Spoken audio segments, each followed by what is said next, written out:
I didn't want to go to dinner that Sunday. Something in my gut told me to make up an excuse.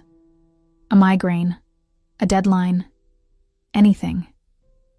But Michael had that look in his eyes, the one that said disappointing his mother wasn't an option.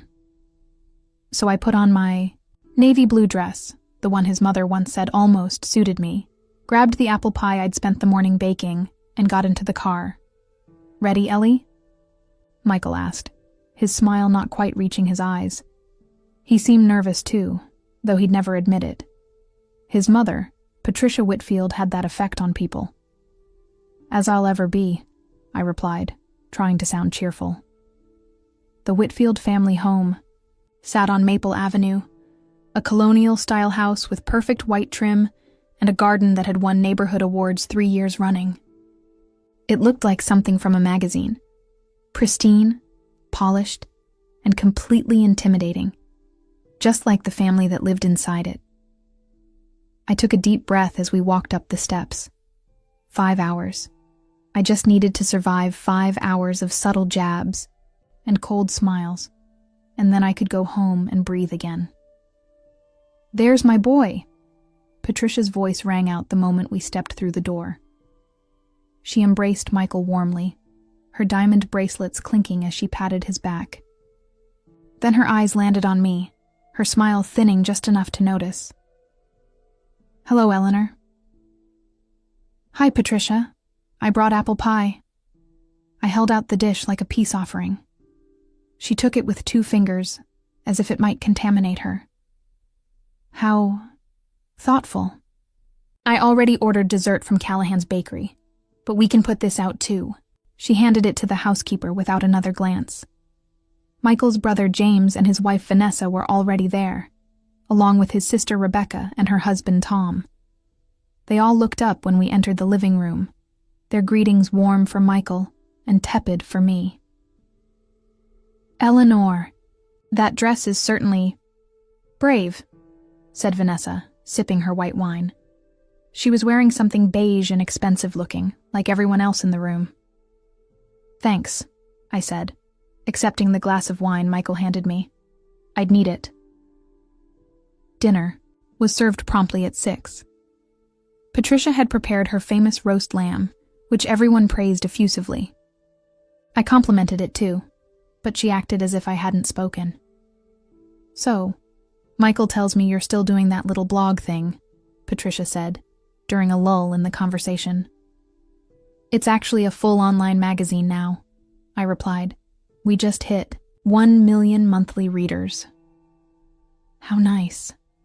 I suppose it keeps you busy while Michael does the real work." She smiled at her son. "Speaking of which, James just made partner at the firm." The conversation shifted immediately to James's accomplishment, my own success evaporating into the air like it had never existed. Michael squeezed my knee under the table but said nothing. He never did.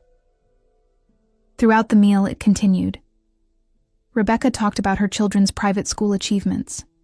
Vanessa mentioned her charity work. Each time I tried to contribute to the conversation, Patricia would cut me off or change the subject. "Eleanor, would you mind getting the water pitcher from the kitchen?" Patricia asked, just as I'd taken a bite of food. When I returned, I heard her saying, "Just don't understand what Michael sees in her. She's not exactly Whitfield material, is she?"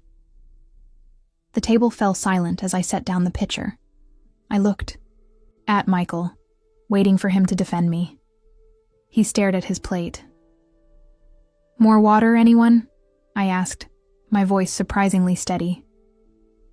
After the main course, Patricia stood to fetch dessert.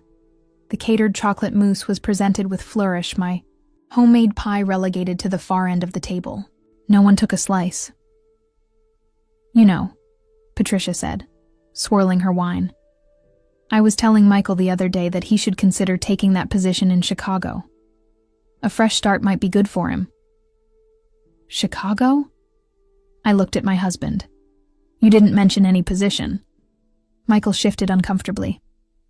"Mom, I told you I'm not interested." "But darling, it's such an opportunity, and it's not like there's anything keeping you here." her eyes flicked to me. Nothing important anyway. "Mom," Rebecca interjected, "did you tell Michael about that? Lovely girl from the Hendersons? She's just moved back to town after finishing her law degree." The conversation continued around me as if I were invisible. I sat there, fork in hand, feeling like I was disappearing inch by inch. The evening had gone exactly as expected, yet somehow it still hurt. Then Patricia stood up again, glass in hand. "A toast," she announced. The table quieted. "To family. Our real family," she emphasized, looking around the table but avoiding my eyes. "The ones who truly belong, who carry our values and our name with pride." She paused, her gaze finally landing on me with a coldness that made my skin prickle. "Unlike some people who merely attach themselves to us." She smiled, all teeth and no warmth. "If you disappeared tomorrow, Eleanor, no one would even notice. No one would miss you." The table erupted in polite, uncomfortable laughter. James snorted into his wine. Vanessa covered her mouth with manicured fingers. Even Michael's lips twitched, though his eyes wouldn't meet mine. Something inside me broke. Not with a crash, but with a quiet finality. After 3 years of trying to be accepted, of swallowing my pride and laughing off their cruelty, I'd finally had enough. I set down my napkin and stood up. The table quieted. "Good to know," I said simply, my voice calm despite the storm inside. "Me." Michael reached for my hand. "Ellie, she's just joking. Sit down." I looked at him, really looked at him, and saw a stranger. Not the man I'd fallen in love with, but a shadow puppet dancing to his mother's strings. "No," I said, the word tasting like freedom. "I think I'm done sitting down."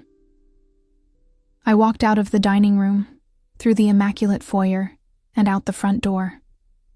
Behind me, I heard Michael call my name, but it was half-hearted, a performance for the others, rather than a genuine plea.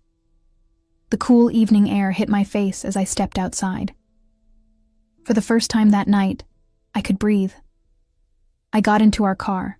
Thankfully, I had the keys in my purse and drove away from Maple Avenue, away from the Whitfields, away from years of trying to belong somewhere I never would. I didn't know where I was going, but I knew I wasn't coming back. I drove without direction for nearly an hour, tears blurring the headlights of oncoming cars. Eventually, I found myself in the parking lot of the Redwood Inn, a modest motel on the outskirts of Oak Ridge where tourists sometimes stayed when visiting the national park. The neon vacancy sign buzzed and flickered, but it felt like the most welcoming light I'd seen all evening. The night clerk barely looked up when I entered. He was an older man with kind eyes and a paperback splayed open next to the register. "Just you tonight?" he asked, reaching for a key. "Yes," I replied, the words sticking in my throat. "Just me." Room 117 was basic but clean. Beige carpet, a queen bed with a floral comforter, and a small desk by the window. I sat on the edge of the bed, still in my navy dress, and tried to process what had just happened. Patricia's words echoed in my head. "If you disappeared tomorrow, no one would even notice. No one would miss you." The worst part wasn't her saying it. It was everyone's reaction. The laughter, Michael's silence, the complete absence of anyone rushing to my defense. 3 years of marriage, of holiday dinners and birthday parties, and I was still an outsider, an inconvenience. Someone they tolerated rather than loved. My phone buzzed with texts from Michael. "Where are you? Mom didn't mean it. You're overreacting. Come home so we can talk." Not a single "I'm sorry" or "I love you." Not a word about how wrong his mother had been. Just the expectation that I would come back, apologize for causing a scene, and continue enduring their treatment of me. I turned off my phone. That night, I curled up in the motel bed and cried until my throat hurt and my eyes burned. I cried for the woman who had spent years shrinking herself to fit into spaces that were never meant for her. I cried for the dreams I'd put aside to support Michael's career. I cried for the children we'd talked about having someday, who would grow up watching their mother be diminished by their grandmother. But mostly, I cried because I finally accepted what I'd known deep down for a long time. I needed to leave. Morning came with a strange sense of clarity. I showered, put my dress back on, and checked out of the motel. The same clerk was there, looking like he'd been up all night. "Everything okay, miss?" he asked, noting my red eyes. "It will be," I answered, surprising myself with how much I meant it. I drove to our apartment in Westbrook Heights, the place we'd chosen because it was halfway between Michael's law firm and my office. It was nearly 9, and Michael would already be at work. I packed methodically, taking only what was undeniably mine: clothes, my laptop, some books, the quilt my grandmother had made. I left my wedding rings on the dresser. The framed photos of us together stayed on the walls. They felt like artifacts from someone else's life now. Someone I used to be but couldn't recognize anymore. I ran my fingers along the spines of books we'd read together, remembering how we'd once spent whole Sundays in bed, trading chapters and coffee cups. In the kitchen, I wrote a note on the pad we kept by the fridge for grocery lists. "Michael, I can't do this anymore. Your silence hurts more than your mother's words ever could. I deserve better than to be someone's afterthought. Don't try to find me. Ellie." Short, calm, final. I left the keys on the counter and walked out, locking the door behind me one last time. The next few hours passed, in a blur of practical arrangements. I withdrew cash from an ATM, enough to last me a few weeks. I called my friend Leah, who lived in Riverdale, about 2 hours north. "Ellie?" Her voice was surprised but warm. We hadn't talked in months. Another casualty of my marriage. "Is everything okay?" "Not really," I admitted. "I've left Michael. I need somewhere to stay for a few days while I figure things out." "Oh, honey, of course you can stay with me. Come right over." Leah didn't ask questions when I arrived at her apartment with 2 suitcases and red-rimmed eyes. She just hugged me, made tea, and set up her guest room. That night, we sat on her balcony overlooking the river as I told her everything. The years of subtle cruelty, Michael's cowardice, the final breaking point. "I'm not surprised," she said finally.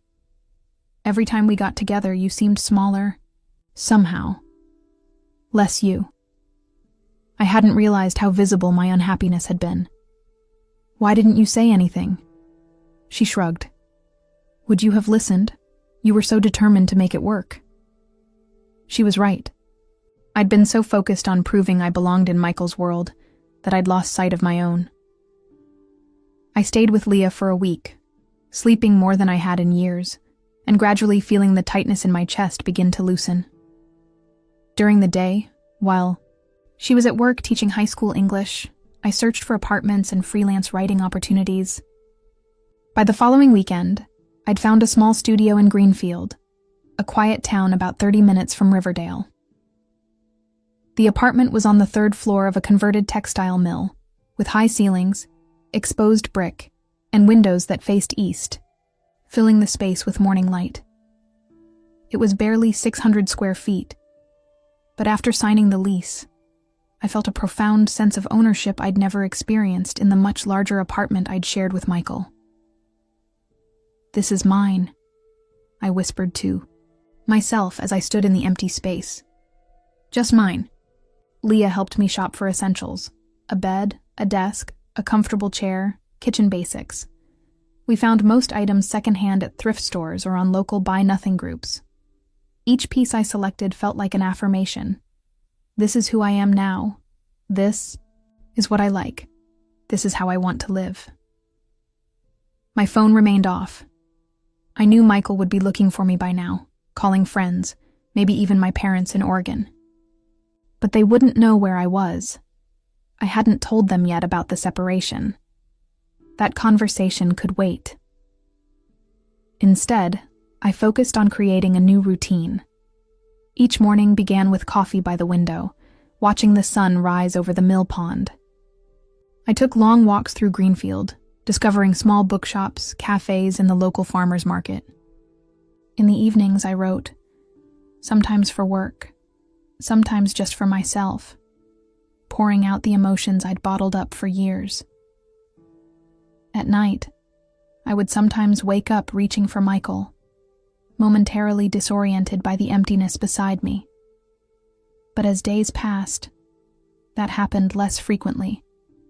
The studio began to feel like home, a sanctuary where no one judged me or made me feel unwelcome. 2 weeks after I left, I finally turned on my phone. There were dozens of missed calls and texts from Michael, growing increasingly frantic, then angry, then pleading. His final message had come 3 days earlier. "Ellie, please. Mom is sorry. We all are. Just tell me you're okay. We can work this out." Too little, too late. I deleted the messages without responding and changed my number the next day. The final thread connecting me to that life was cut, and I felt nothing but relief. I was no longer Eleanor Whitfield, the perpetual outsider. I was Ellie Mason again, and I was beginning to remember who that person was. My new life took shape gradually, like a Polaroid developing. First, just outlines and shadows, the basics of survival. Then, slowly, the details emerged. Color, texture, depth. I established a daily routine that was entirely my own. No more rushing to prepare breakfast for Michael before he left for work. No more scheduling my day around his family's expectations. I woke when I wanted, usually with the sunrise, and fell asleep when my eyes grew heavy, often with a book on my chest. The first major step in rebuilding myself was finding steady work. Before meeting Michael, I'd been a successful freelance writer specializing in travel and culture pieces. During our marriage, I'd scaled back to occasional blog posts and editing jobs, as Patricia had made it clear that a Whitfield wife shouldn't need to work. Now I reached out to old contacts, updated my portfolio, and pitched new ideas. To my surprise, many editors remembered me fondly. "Ellie Mason, I was wondering where you'd disappeared to," said Jordan, an editor at Wanderlust magazine who had published my pieces years ago. "We'd love to have your voice back." Within a month, I had enough assignments to cover my modest expenses. I wrote at the small desk beneath my apartment window, watching the seasons begin to change as summer faded into early fall. The maple trees along the mill pond turned brilliant shades of orange and red, their reflections shimmering in the water below. One Tuesday morning in late September, I saw a flyer at Greenfield Commons Cafe advertising a weekly art therapy group at the community center. I'd always loved painting. Had even studied art briefly in college before switching to journalism, but had abandoned it during my marriage after Patricia dismissed it as a charming hobby, but hardly a serious pursuit. I decided to go. The group was small, just 6 people sitting in a circle in a sunlit room, surrounded by art supplies. The facilitator, a woman named Diana with silver-streaked hair and paint-splattered jeans, welcomed me warmly. "No pressure to share anything you don't want to," she assured me. "Just paint what you feel." That first day, I stared at the blank canvas for nearly 20 minutes before touching a brush to it. Then, almost without conscious thought, I began to paint a woman walking away from a house, her back straight, her shadow long behind her. The house was perfect, pristine, intimidating. The woman was small but somehow radiant, surrounded by a halo of golden light. "Powerful," Diana commented quietly when I'd finished. "You've captured a moment of transformation." I returned every week after that, Through paint and canvas, I processed feelings I couldn't yet put into words. Grief for the marriage I'd lost, anger at how I'd been treated, fear about my uncertain future, but also hope, possibility, and growing confidence. Diana suggested, I look into therapy beyond just the art group. Creating is healing, she said, but sometimes we also need to talk things through. She recommended a therapist named Dr. Langley, who specialized in women recovering from emotional abuse. I hesitated at first. Abuse seemed like too strong a word for what I'd experienced. But during our first session, as I described the years of subtle undermining, exclusion, and Patricia's final cruel toast, Dr. Langley gently helped me see the pattern. What you experienced was a form of emotional abuse, she explained. Death by 1,000 cuts. Each incident might seem minor in isolation, but together they formed a systematic attempt to diminish you. But they never hit me, I said weakly. They were just cold. Abuse isn't only physical, she replied. And your husband's failure to protect you from his family's treatment was a form of betrayal trauma. Those words, abuse, trauma, betrayal, were difficult to accept at first. They seemed too dramatic for my situation. But as Dr. Langley and I continued our weekly sessions, I began to understand how deeply the Whitfields had affected me. How much of myself I had surrendered in my attempts to please them. One evening in October, while sorting through the few mementos I'd brought from my old life, I found a business card for Caroline Weber, the editor-in-chief of an online magazine called Reclaim, focused on women's stories of resilience and reinvention. I'd met her at a conference years ago, but had never followed up. On impulse, I emailed her, pitching an anonymous personal essay about leaving an emotionally abusive marriage and rebuilding a life. To my surprise, she responded within hours, expressing interest. Writing that piece was excruciating but cathartic. I poured everything onto the page. The slow erosion of my self-worth, the moment of clarity at that fatal dinner, the terrifying but liberating act of walking away. I wrote about the small studio that had become my sanctuary and the daily acts of reclaiming my identity. When the essay was published in November, the response was overwhelming. Hundreds of comments poured in from women sharing similar experiences. Many thanked me for putting into words what they had felt but couldn't express. Caroline asked if I would consider writing a regular column about starting over. Your voice resonates with so many, she wrote. You've turned your pain into something powerful. Around the same time, I reconnected with Zoe, my closest friend, from college who had drifted away during my marriage, partly because Patricia had deemed her too bohemian, and partly because I had been ashamed to let anyone see what my life had become. Zoe now owned a small gallery in Riverdale and invited me to coffee. We hugged for a long time when we met, years of distance dissolving in an instant. I've missed you, she said simply. I've missed me too, I replied, and we both laughed through tears. Over the next few weeks, Zoe became a regular visitor to my studio.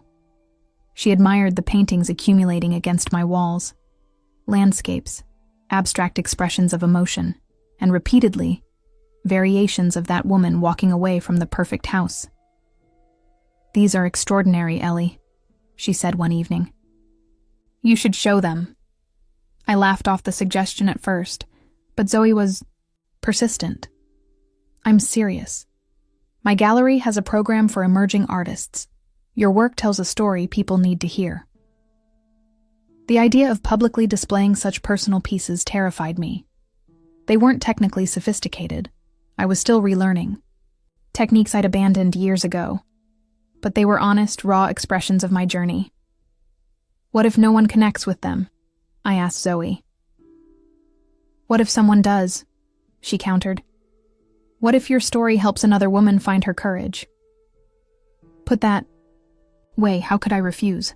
By December, my life had developed a rhythm that felt both new and familiar, as if I was returning to a version of myself that had been waiting patiently all along. My column for Reclaim had developed a following. Dr. Langley had suggested I join a support group for women leaving controlling relationships, where I found community and understanding. My art therapy group had become a circle of friends who often gathered for coffee after sessions.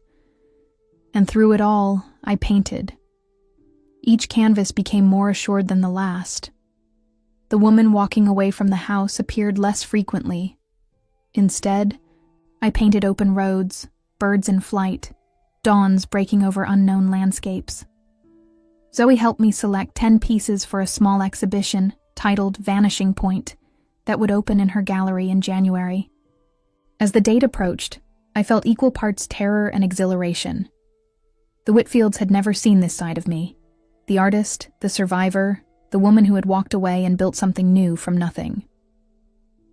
On New Year's Eve, I stood alone, in my studio, a glass of champagne in hand, watching the first snowfall of winter transform Greenfield into a glittering wonderland. I thought about the woman I had been a year ago, desperately trying to fit into a family that would never accept me, and the woman I was becoming, someone who no longer needed their acceptance to know her own worth. To disappearing, I toasted myself, and to being found. As midnight approached, my phone pinged with a text from a number I didn't recognize. I opened it hesitantly. "It's Michael. Got your new number from your mom. Heard about your art show. Proud of you. Miss you. Can we talk?" I stared at the message for a long time, feeling nothing but a calm certainty. A year ago, those words would have sent me rushing back, grateful for any crumb of approval. Now, they were just words from someone who had chosen his family's cruelty over his wife's dignity. I didn't respond. Instead, I opened my laptop and wrote the final paragraphs of my next column for Reclaim. Sometimes, the bravest thing you can do is walk away. Not in anger or revenge, but in the quiet recognition of your own worth.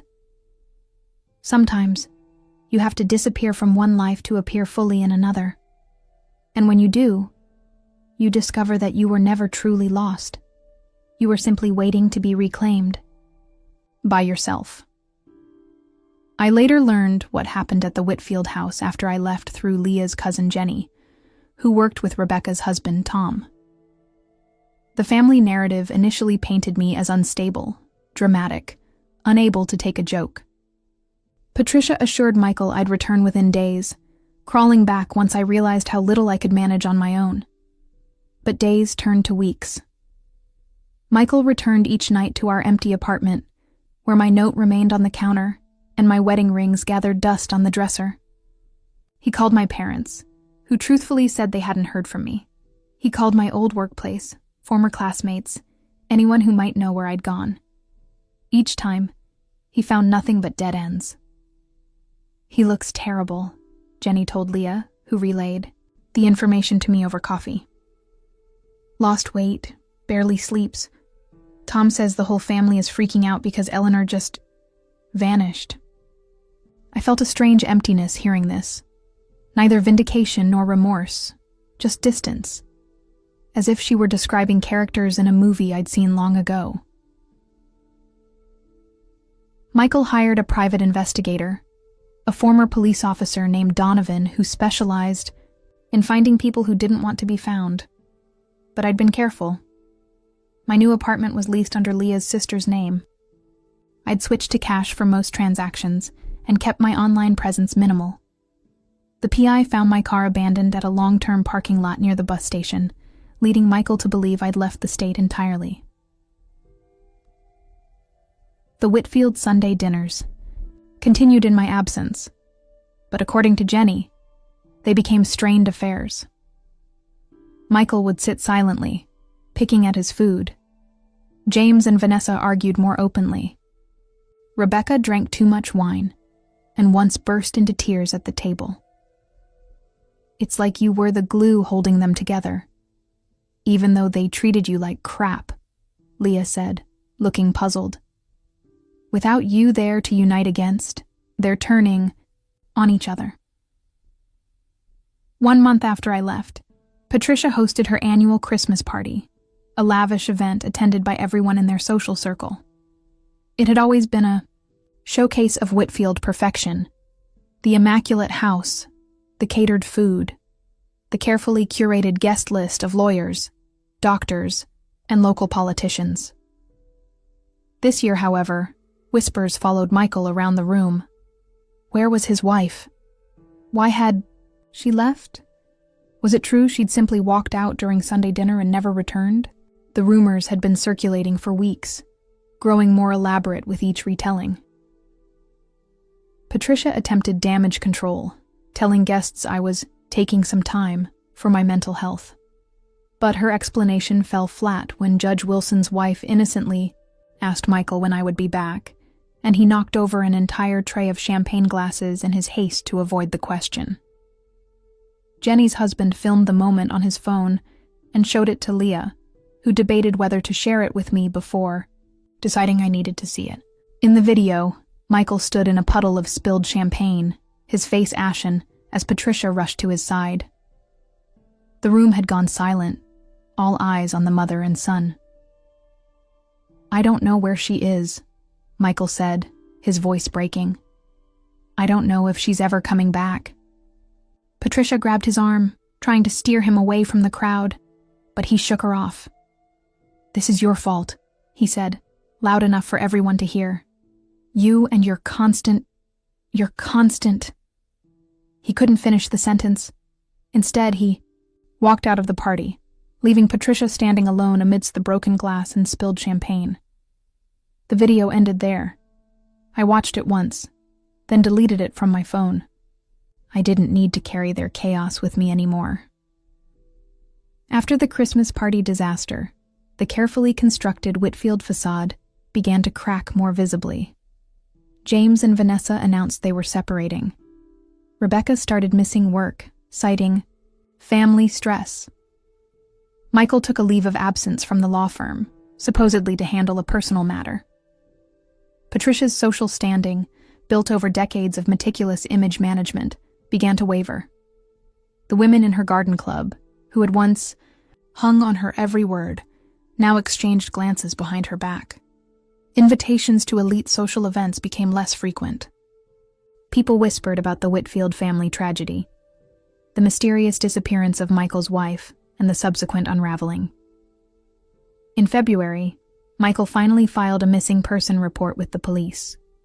I learned this not from Jenny or Leah, but from Detective Carlos Jimenez, who showed up at my studio one rainy afternoon. "Eleanor Whitfield?" he asked when I opened the door. My heart raced. "My name is Ellie Mason." He nodded, unsurprised. "May I come in? I'm not here to cause problems. Just to confirm you're safe." I let him in, keeping the door open. He glanced around my small studio, taking in the paintings, the books, the simple but comfortable space I'd created. "Your husband filed a report," he said. "Claims you might be in danger or suffering from mental health issues." "I'm neither," I replied calmly. "I left an unhealthy situation of my own free will. I'm employed, housed, and perfectly sound of mind." Detective Jimenez studied me for a moment, then nodded again. "I believe you. Legally, you've done nothing wrong. Adults are allowed to leave their lives behind. Happens more often than you'd think." "Are you going to tell him where I am?" "No. I'll report that I've confirmed you're alive and well, but choosing not to disclose your location. That's your right." He handed me his card. "But if you ever feel unsafe or change your mind, call me." After he left, I sat by the window watching the rain, feeling oddly light. The official investigation into my disappearance had found me, looked me in the eye, and chosen to let me remain missing to the people I'd left behind. It felt like the final official validation that I had made the right choice. What I didn't know then was that Detective Jimenez's visit to Michael and Patricia had been much less pleasant than his conversation with me. He had informed them that their missing person case was closed, I was safe but had chosen to cut contact, and suggested they respect my decision. When Patricia demanded to know where I was, insisting that I needed help, the detective had apparently seen through her immediately. "Ma'am," he reportedly told her, "in my experience, when someone goes to this much trouble to disappear from a family, it's usually the family that's the problem." Michael moved out of our apartment the following week. According to the building manager, who emailed me about the lease, he left everything behind: the furniture, the books, the framed photos still hanging on the walls. The manager asked what I wanted done with it all. I told him to donate everything. Meanwhile, Patricia developed high blood pressure and had to be hospitalized briefly, after what James's assistant described to Jenny as a stress-induced episode, during a charity board meeting, where someone innocently asked about her daughter-in-law. The Whitfield family, once so powerful and intimidating, was splintering under the weight of a single empty chair at their dinner table. My absence had somehow become more significant than my presence ever was. The woman they had deemed forgettable, replaceable, unworthy, the woman who would not be missed, had left a void they couldn't seem to fill. But I wasn't watching anymore. Their unraveling was happening in a world I no longer inhabited. I had stopped checking for updates from Jenny, stopped asking Leah what she'd heard. The Whitfields were characters in a story I had finished reading, a book I had closed and placed back on the shelf. My focus was entirely on building my new life, not witnessing the collapse of my old one. My art exhibition opened on a frigid January evening at Zoe's gallery, Prism. Snow had been falling steadily all day, and I worried no one would come. But by 7 o'clock, the space was comfortably full. Not packed, but alive with conversation and movement, as people drifted between my paintings, wine glasses in hand. I stood in a corner, wearing a simple black dress, and feeling strangely exposed.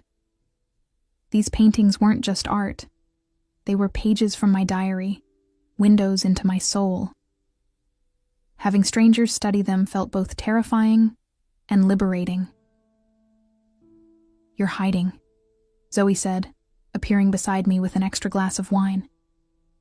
She looked elegant in a deep red jumpsuit, her dark hair twisted into an elaborate knot. The artist should be mingling, not lurking in corners. "I'm observing," I corrected her, accepting the wine gratefully.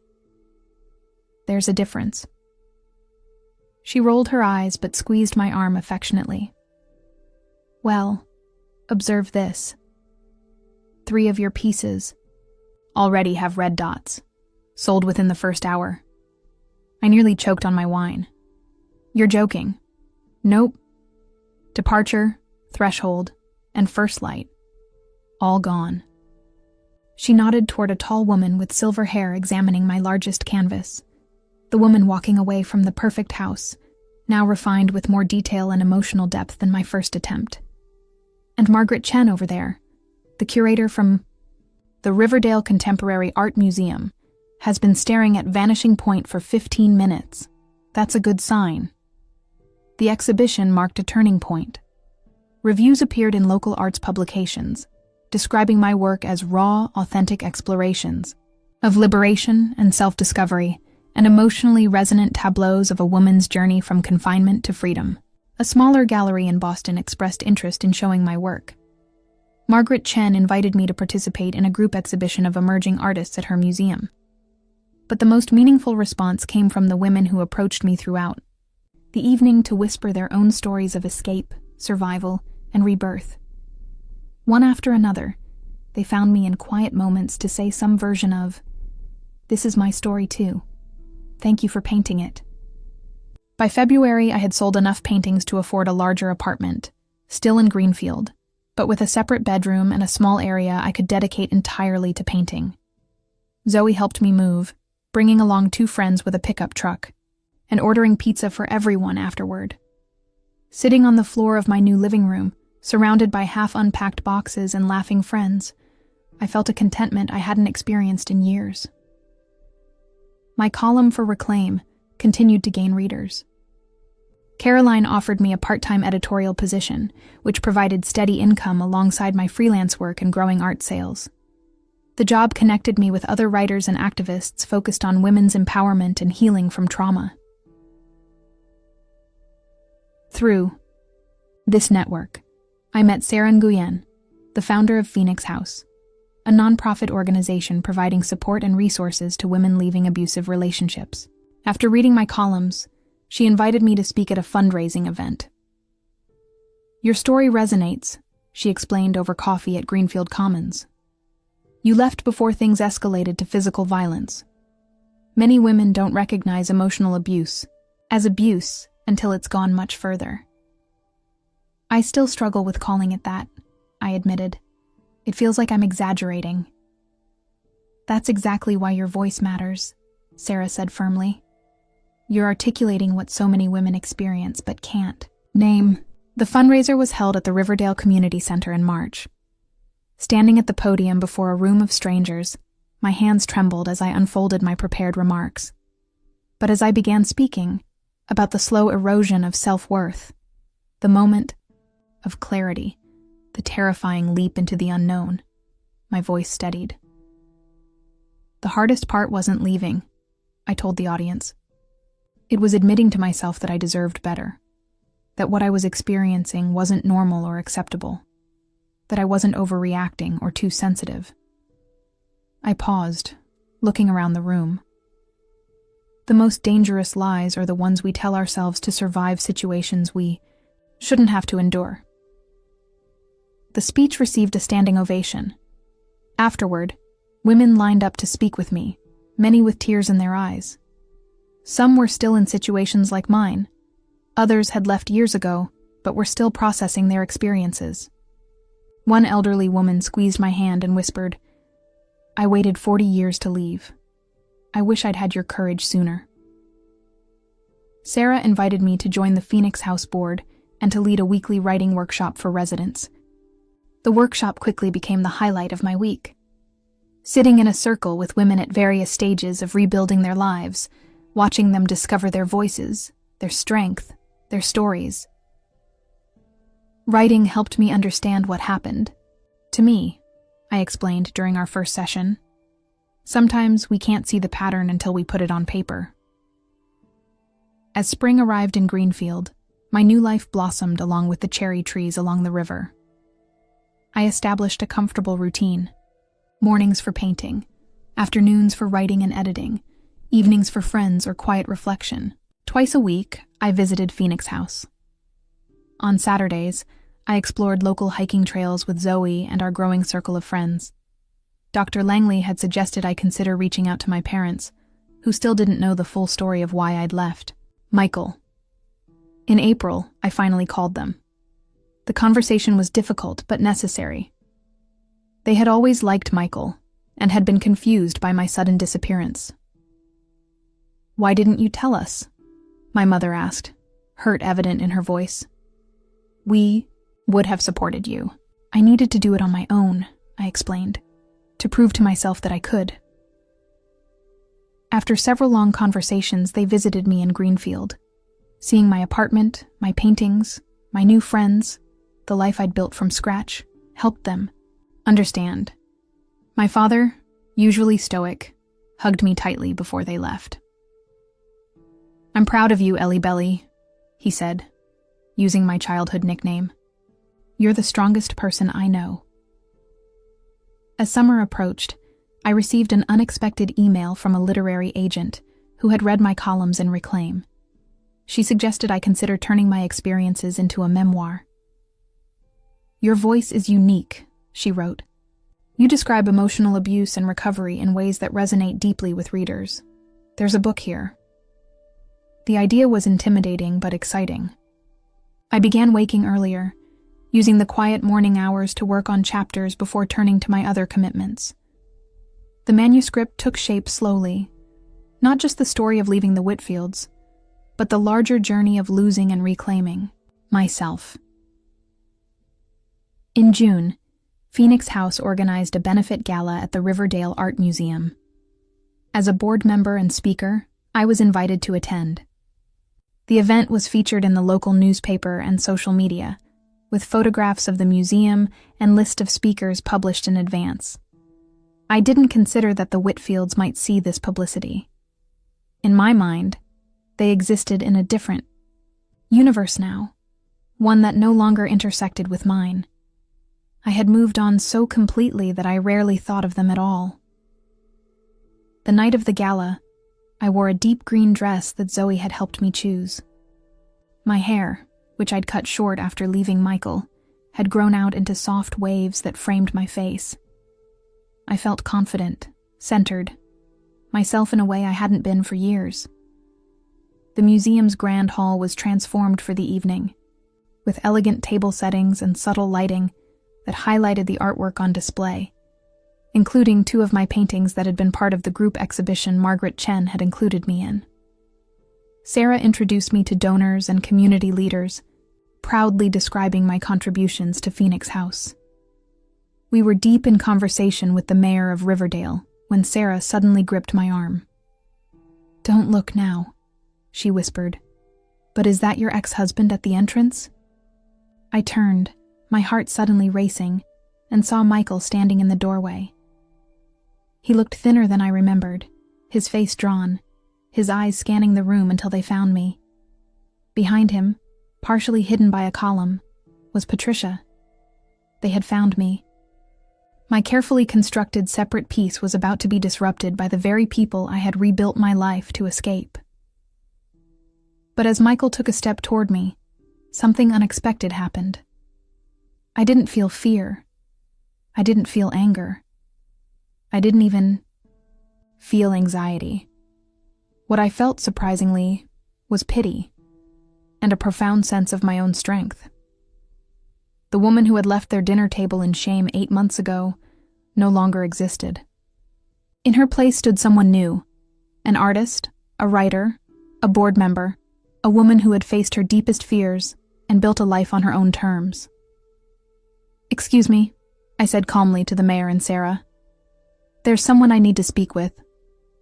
I walked across the room toward my past, ready to face it without flinching. Michael saw me approaching and froze. Up close, the changes in him were more apparent. The shadows under his eyes, the slight slump in his shoulders, the way his once immaculate suit hung loosely on his frame. Patricia stepped out from behind the column, her face tightening when she spotted me. She wore an expensive black dress and her signature, pearls, but something about her seemed diminished, as if she'd somehow shrunk since I'd last seen her. "Ellie," Michael said, his voice barely audible above the gala's ambient chatter. He reached toward me instinctively, then let his hand fall when I didn't reciprocate the gesture. "Michael," I replied evenly. "Patricia, this is unexpected." Patricia's eyes darted around the room, taking in the elegant crowd, the artwork, my place in it all. "We saw your name in the paper," she said stiffly. "As a speaker. Michael needed to see that you were all right." I almost laughed at the absurdity. They had crashed a domestic violence awareness gala to make sure I was all right, after months of not knowing or caring where I was. "As you can see, I'm fine," I said. "Better than fine, actually." A server passed with a tray of champagne. I took a glass, using the moment to gather my thoughts. Michael watched my every movement like a man dying of thirst might watch water. "You look different," he said finally. "I am different." An uncomfortable silence stretched between us. Around us, the gala continued. Laughter, conversation, the clink of glasses. But we stood in our own bubble of tense recognition.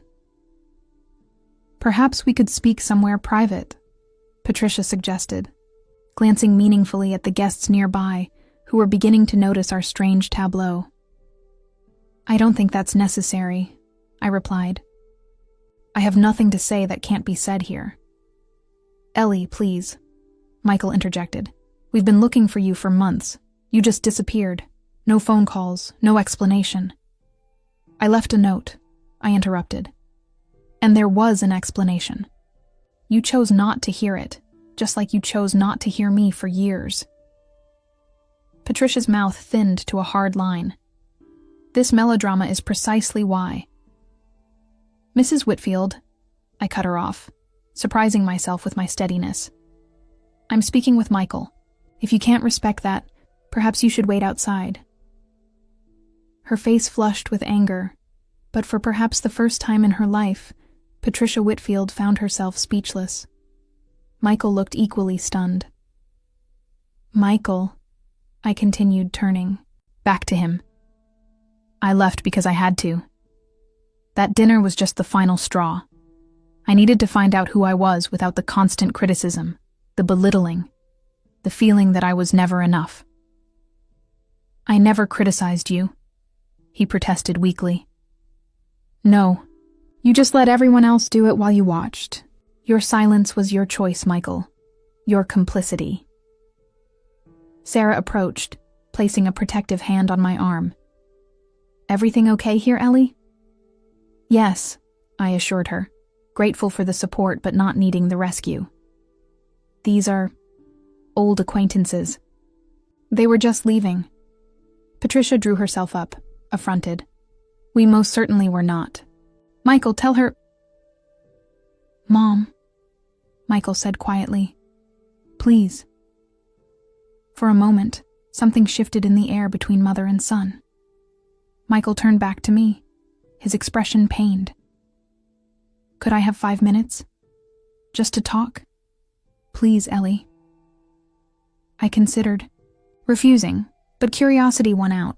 What could he possibly have to say after all this time? I nodded to Sarah, assuring her I was fine, and led Michael to a quiet alcove near the museum's side entrance. Patricia remained where she was, radiating disapproval. I'm sorry, Michael said as soon as we were alone. The words seemed to rush out of him. I'm so sorry, Ellie, for everything, for not standing up for you, for letting my family treat you that way, for being a coward. I studied his face, searching for the manipulation, the self-serving angle. But I saw only raw regret. Why are you here, Michael? Really? He ran a hand through his hair, a nervous gesture I remembered well. When you left, everything fell apart. Not just us, but everything. The family, my job, my entire life. It was like you were the foundation, and without you, it all collapsed. I wasn't the foundation, I said softly. I was the scapegoat.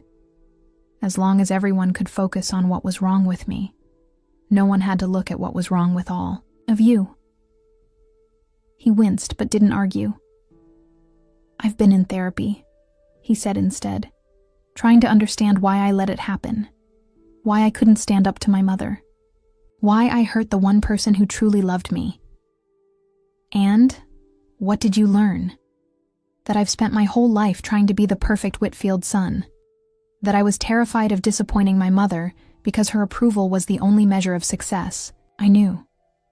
He looked away, his profile sharp against the soft museum lighting. That I lost the best thing in my life because I was too weak to deserve it. In another life, the one where I had stayed, these words would have been everything I wanted to hear. I would have forgiven him instantly, grateful for the crumb of acknowledgement. But that woman was gone. I hope therapy helps you, Michael. I really do.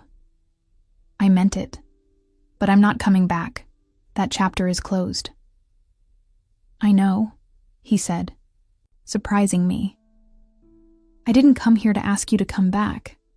I came because I needed to see that you were okay, that I didn't destroy you. A lump formed in my throat, unexpected emotion rising. You didn't destroy me. In some ways, you set me free. We stood in silence for a moment, the weight of what had been and what could never be again hanging between us. The divorce papers are waiting for your signature, he said finally. I'll have them sent wherever you want. My lawyer's address is on the paperwork I filed, I replied. You can send them there." He nodded, then reached into his jacket pocket and pulled out a small envelope. "One last thing. This belongs to you." Inside was a check, a sizable one, representing my share of our joint assets, plus considerably more. I started to protest, but he shook his head. "It's not about buying forgiveness. It's about fairness. What should have been yours all along." I folded the check and placed it in my clutch. "Thank you." "Your art," he said suddenly, gesturing toward one of my paintings visible from where we stood. "It's beautiful, powerful. You always were talented. I should have said that more." "You should have said a lot of things, Michael." His eyes filled with tears. "I know." We walked back to the main hall, the conversation clearly over. Patricia watched our approach with thinly veiled anxiety. "We're leaving," Michael told her firmly before she could speak. "Ellie has a gala to attend."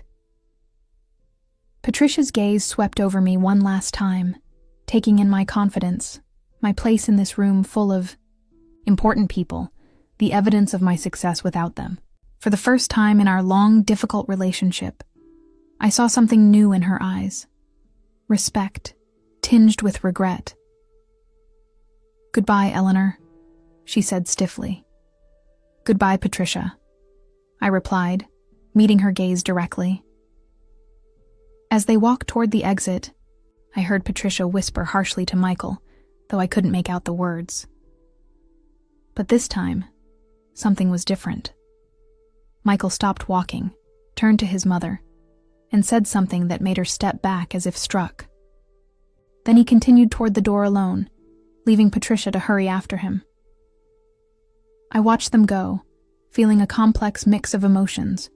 Not satisfaction exactly, nor closure, but perhaps the quiet recognition that some circles had finally completed themselves. "You okay?" Zoe appeared at my side, having witnessed the exchange from across the room. "Yes," I said, surprised to find it true. "I really am." The gala continued around us, music playing, glasses clinking, people laughing and talking. My speech was scheduled for 20 minutes later. I would stand at the podium and tell my story, not as a victim, but as a survivor. A woman who had discovered her own strength by walking away from people who couldn't see her worth. And somewhere across town, the Whitfields would be driving home in silence, confronting the reality that the woman they had deemed forgettable had transformed into someone remarkable in her absence. The woman they had laughed at during that fateful dinner had found her voice, her purpose, her power. The woman who wasn't supposed to be missed had, in fact, left a void they couldn't fill. But I wouldn't think about them anymore. They belonged to a chapter I had finished writing, a book I had placed on a high shelf to gather dust. My story continued on new pages, with new characters, new possibilities. That night, after the gala, I returned to my apartment filled with a profound sense of peace. I kicked off my heels, made a cup of tea, and sat by the window overlooking the twinkling lights of Greenfield. In the reflection of the glass, I saw not just my face, but all the versions of me that had led to this moment. The eager young woman who had fallen in love with Michael, the diminished wife who had endured years of subtle cruelty, the frightened but determined soul who had walked out of that dining room. And finally, the woman I had become.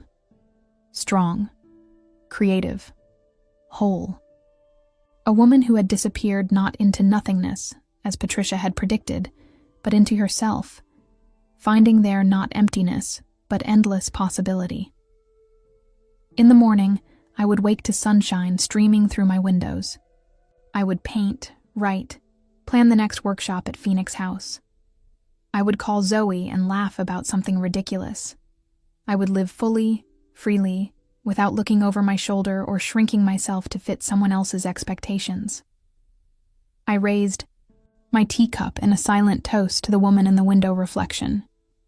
She smiled back, eyes bright with the knowledge that the greatest disappearing act of all had been transforming into exactly who she was meant to be all along.